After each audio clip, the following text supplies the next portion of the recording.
নমস্কার ভক্তরা, জয় শ্রীকৃষ্ণ, রাধে রাধে।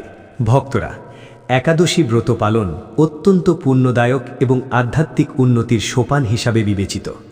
2026 সালের প্রথম একাদশী এই বিশেষ তিথিটি ষটতিলা একাদশী নামে পরিচিত। শাস্ত্রমতে এই ব্রত পালনের মাধ্যমে মানুষ কেবল বর্তমান জীবনের পাপ থেকে মুক্ত হয় না, বরং পরলোকেও অক্ষয় পুণ্য লাভ করে। আজকের এই বিশেষ পর্বে আমরা জানব 2026 সালের ষটতিলা একাদশী পালনের সঠিক নিয়ম, ষটতিলা একাদশীর ব্রত মাহাত্ম্য, ষটতিলা একাদশীর দিন কোন কাজগুলো ভুলেও করা উচিত নয়, ষটতিলা একাদশীর দিন কি কি গ্রহণ করা যাবে। তাই আজকের ভিডিওটি খুব গুরুত্বপূর্ণ হতে চলেছে। মূল পর্বে যাওয়ার আগে আমার সকল দর্শক বন্ধুদের কাছে একটা অনুরোধ থাকবে, দয়া করে ভিডিওটি সম্পূর্ণ মনোযোগ সহকারে দেখবেন।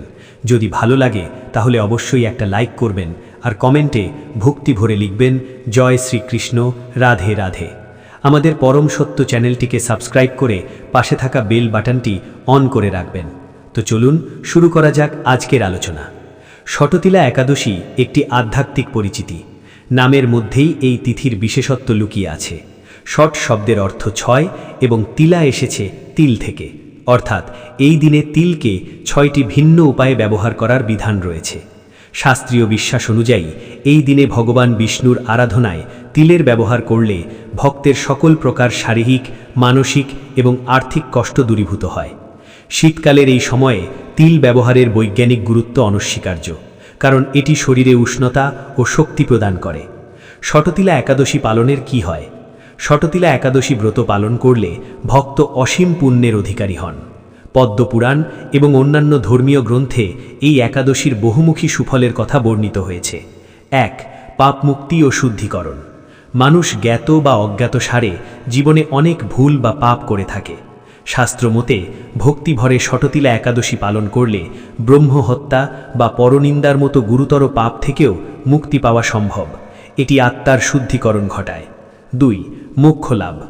হিন্দু ধর্মে জীবনের চূড়ান্ত লক্ষ্য হল মোক্ষ বা জন্ম মৃত্যুর চক্র থেকে মুক্তি। বলা হয়, যারা নিয়ম নিষ্ঠাভাবে এই একাদশী পালন করেন তারা মৃত্যুর পর বিষ্ণুলোকে স্থান পান এবং তাদের পুনর্জন্ম গ্রহণ করতে হয় না। 3. দারিদ্র্যমোচন। তিল দান এবং তিল দিয়ে পূজা করার ফলে ভক্তের গৃহ থেকে অলক্ষ্মী বিদায় নেয় এবং ধনধান্যে সংসার পূর্ণ হয়ে ওঠে। আর্থিক অনটন দূর করতে এই ব্রত অত্যন্ত কার্যকর। 4. সুস্বাস্থ্য লাভ। মাঘ মাসের ঠান্ডায় তিল ভক্ষণ এবং তিল মিশ্রিত জলে স্নান করলে চর্মরোগ নিরাময় হয় এবং শরীরের রোগ প্রতিরোধ ক্ষমতা বৃদ্ধি পায়। ষটতিলা একাদশী পালনের সঠিক নিয়ম। যে কোনো ব্রত বা উপবাসের পূর্ণ ফল পেতে হলে তা শাস্ত্রীয় বিধি মেনে পালন করা আবশ্যক। ষটতিলা একাদশীর নিয়মগুলো নিচে বিস্তারিতভাবে দেওয়া হলো। দশমী বিদ্যার ত্যাগ। একাদশীর ব্রত মূলত শুরু হয় দশমী তিথির রাত থেকে। দশমীর দিন সূর্যাস্তের পর আর অন্ন গ্রহণ করা উচিত নয়। মনকে সংযত রেখে একাদশীর জন্য প্রস্তুতি নিতে হবে। একাদশীর প্রভাতী কর্ম। একাদশীর দিন ব্রহ্ম মুহূর্তে ঘুম থেকে উঠতে হবে। এরপর তিল মাখা জল দিয়ে স্নান করা এই দিনের প্রধান নিয়ম। স্নান করার সময় মনে মনে ভগবান বিষ্ণুর নাম স্মরণ করতে হবে। পরিষ্কার পরিচ্ছন্ন পোশাক পরিধান করে পূজার সংকল্প করতে হবে। ভগবান বিষ্ণুর পূজা। একটি পরিষ্কার স্থানে পিঁড়ি বা আলপনা দিয়ে ভগবান বিষ্ণুর মূর্তিকে স্থাপন করতে হবে। এরপর ধূপ, দীপ, গন্ধ এবং অবশ্যই তিল মিশ্রিত নৈবেদ্য দিয়ে পূজা করতে হবে। এই দিনে তিলের লাড্ডু বা তিল মিশ্রিত মিষ্টি নিবেদন করা অত্যন্ত শুভ। তুলসী পাতা ছাড়া বিষ্ণু পূজা অসম্পূর্ণ, তাই পূজায় তুলসী মঞ্জরি বা পাতা অর্পণ করতে হবে। তিলের 6টি ব্যবহার। ষটতিলা একাদশীর পূর্ণ ফল পেতে তিলকে 6টি উপায় ব্যবহার করতে হয়। 1. তিল মিশ্রিত জলে স্নান। 2. তিল বাটা শরীরে মাখা। 3. তিল দিয়ে অর্ঘ্য প্রদান বা তর্পণ। 4. তিল মিশ্রিত জল পান। 5. তিল ভক্ষণ বা প্রসাদ গ্রহণ। 6. তিল দিয়ে হোম বা যজ্ঞ করা। ষটতিলা একাদশীর দিন কি কি খাওয়া যাবে? একাদশীর দিন সাধারণত নির্জলা উপবাস করার বিধান থাকলেও যারা শারীরিকভাবে সক্ষম নন তারা অনুকল্প খাবার গ্রহণ করতে পারেন। তবে মনে রাখতে হবে, এই দিনে তিলের গুরুত্ব সর্বাধিক। তিল ও ফলমূল। যেহেতু এটি ষটতিলা একাদশী, তাই প্রসাদ হিসাবে তিল গ্রহণ করা বাধ্যতামূলক। এছাড়া বিভিন্ন ধরনের ফল যেমন কলা, আপেল, পেয়ারা বা সাবুদানা রান্না করে খাওয়া যেতে পারে। দুগ্ধজাত দ্রব্য। দুধ, দই বা ছানা খাওয়া যেতে পারে। তবে তাতে যেন কোনো প্রকার লবণের মিশ্রণ না থাকে। যদি লবণ খেতে হয় তবে অবশ্যই সৈন্ধব লবণ ব্যবহার করতে হবে।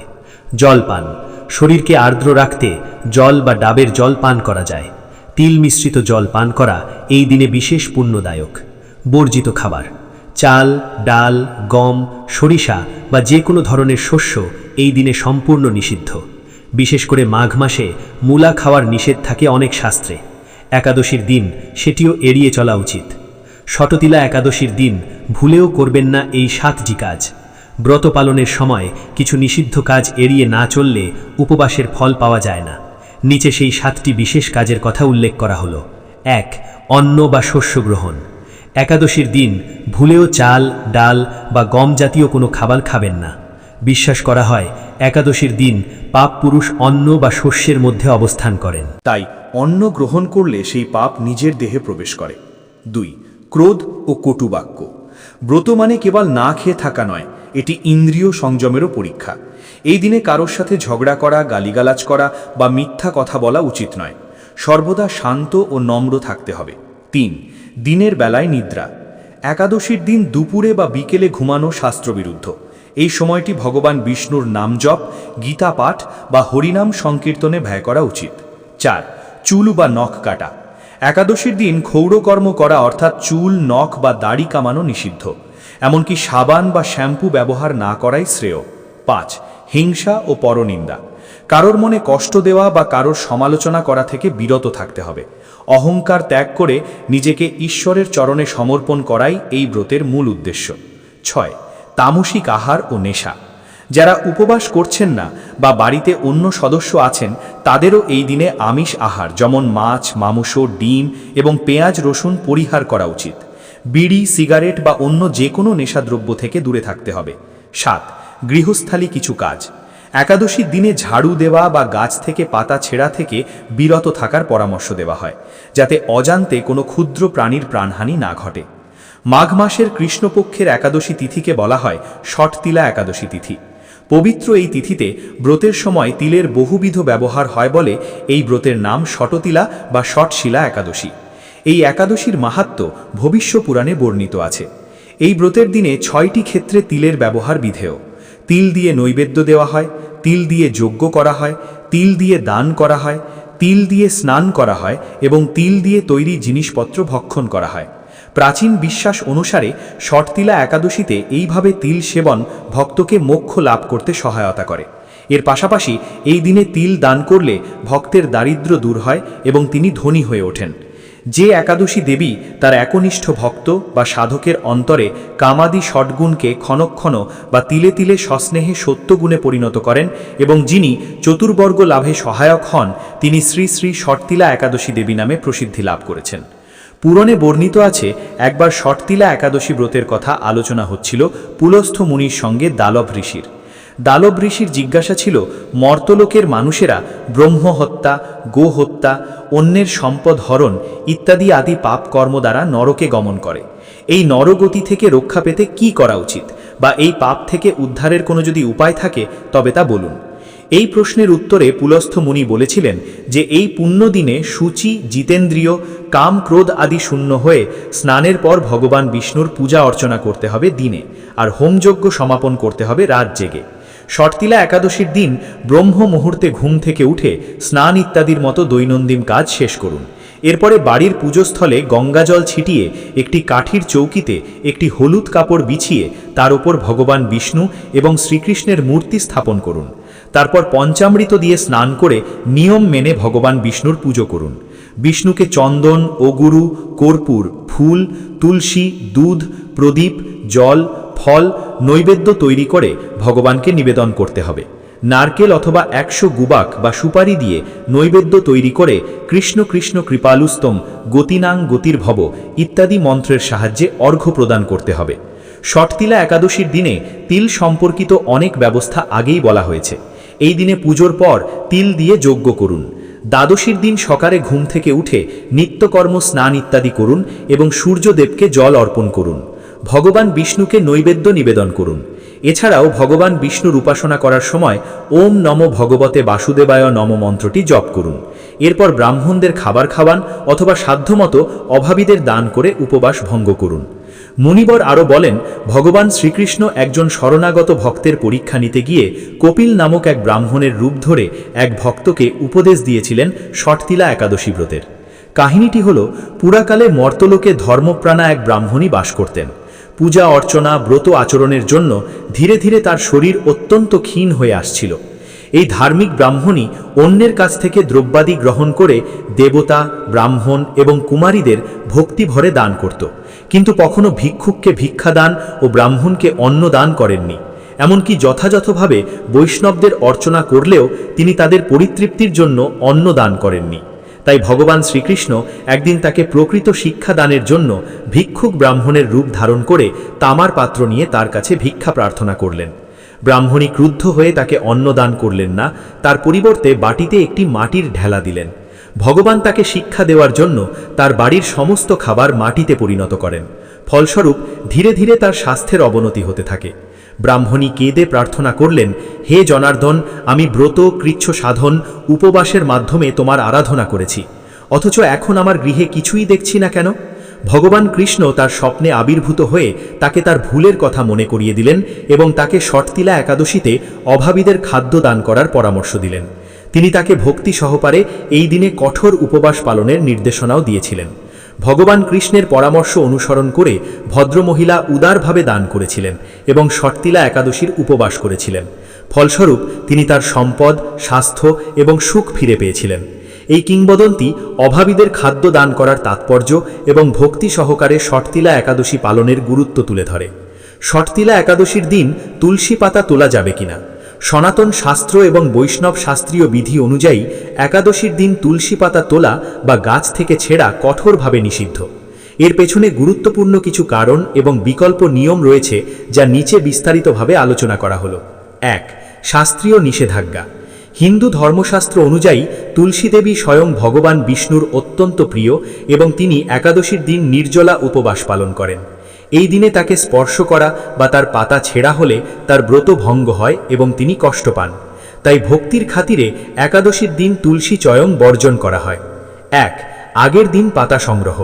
ভগবান বিষ্ণুর পূজা বা ভোগ নিবেদনের জন্য তুলসী পাতা অবশ্যই প্রয়োজন। যেহেতু একাদশীর দিন পাতা তোলা যায় না, তাই ভক্তদের উচিত একাদশীর আগের দিন অর্থাৎ দশমী তিথিতেই প্রয়োজনীয় তুলসী পাতা তুলে রাখা। তুলসী পাতা বাসি হয় না, তাই আগের দিন তোলা পাতা দিয়ে একাদশীর দিন পূজা করতে কোনো বাধা নেই। 2. ঝরে পড়া পাতার ব্যবহার। যদি কোনো কারণে আপনি দশমীর দিন পাতা তুলতে ভুলে যান, তবে একাদশীর দিন তুলসী গাছের নিচে ঝরে পড়া থাকা পরিষ্কার পাতা সংগ্রহ করে ধুয়ে নিয়ে ব্যবহার করতে পারেন, তবে গাছ থেকে সরাসরি পাতা ছেঁড়া যাবে না। 3. বিকল্প উপায়। যদি নিচে পড়ে থাকা পাতাও না পাওয়া যায়, তবে আপনি আগের দিন তোলা বা পূজায় ব্যবহৃত তুলসী পাতা পুনরায় ধুয়ে নিয়ে ব্যবহার করতে পারেন, কারণ তুলসী পাতা বারবার ব্যবহারযোগ্য বলে শাস্ত্রে স্বীকৃত। 4. তুলসী সেবা। পাতা তোলা নিষিদ্ধ হলেও একাদশীর দিন তুলসী দেবীর সেবা করা অত্যন্ত পুণ্যের কাজ। একাদশীর সন্ধ্যায় তুলসী তলায় প্রদীপ অর্থাৎ ঘি বা তিল তেলের দীপ জ্বালিয়ে দেওয়া, তাকে প্রণাম করা এবং তার চারপাশ পরিষ্কার রাখা প্রত্যেক ভক্তের কর্তব্য।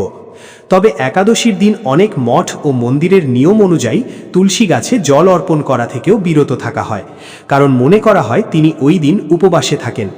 ষটতিলা একাদশীর এই পবিত্র তিথিতে যেহেতু আমরা তিল ব্যবহারের মাধ্যমে শুদ্ধতা লাভ করি, তাই তুলসী দেবীকেও যথাযথ সম্মান প্রদর্শন করা উচিত। সুতরাং ভুল করেও একাদশীর দিন তুলসী পাতা তুলবেন না। দশমীর দিন সংগ্রহ করা পাতা দিয়েই আপনার পূজা সম্পন্ন করুন। ষটতিলা একাদশীর ব্রত পালনের মতোই এর পারণ বা ব্রত ভঙ্গের নিয়মগুলো অত্যন্ত গুরুত্বপূর্ণ। শাস্ত্রমতে সঠিক সময়ে এবং সঠিক পদ্ধতিতে পালন না করলে একাদশীর পূর্ণ ফল লাভ করা যায় না। ষটতিলা একাদশীর পালন করার বিস্তারিত নিয়মগুলো তুলে ধরা হলো। 1. পালনের সঠিক সময়। একাদশীর পরের দিন অর্থাৎ দ্বাদশী তিথিতে সূর্যোদয়ের পর নির্দিষ্ট সময়ের মধ্যে পালন করতে হয়। পঞ্জিকা অনুযায়ী পালনের সময় দেখে নেওয়া আবশ্যিক। মনে রাখবেন, হরিবাসর অর্থাৎ দ্বাদশী তিথির প্রথম 1/4 সময় চলাকালীন পালন করা নিষিদ্ধ। এই সময়টি অতিবাহিত হওয়ার পরই অন্ন গ্রহণ করতে হয়। 2. দ্বাদশী প্রভাতী স্নান ও পূজা। দ্বাদশীর দিন ভোরে উঠে স্নান সেরে শুদ্ধ বস্ত্র পরিধান করতে হবে। এরপর ভগবান শ্রীবিষ্ণুর পূজা এবং আরতি করতে হবে।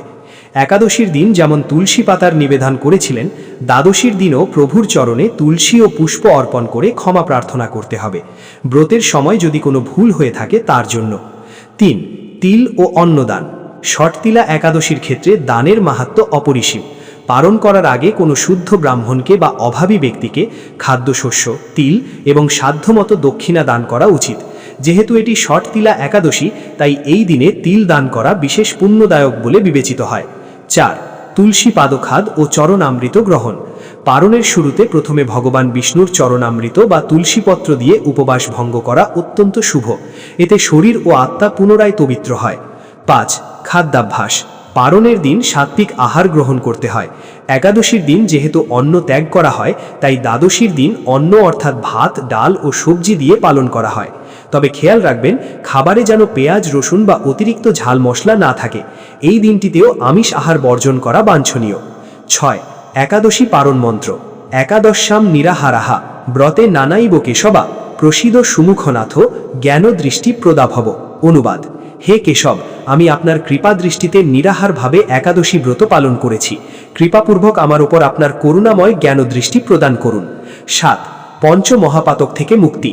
কথিত আছে, নিয়মনিষ্ঠভাবে পালন করলে ভক্ত পঞ্চ মহাপাতক থেকে মুক্তি লাভ করেন এবং বৈকুণ্ঠ ধাম প্রাপ্ত হন।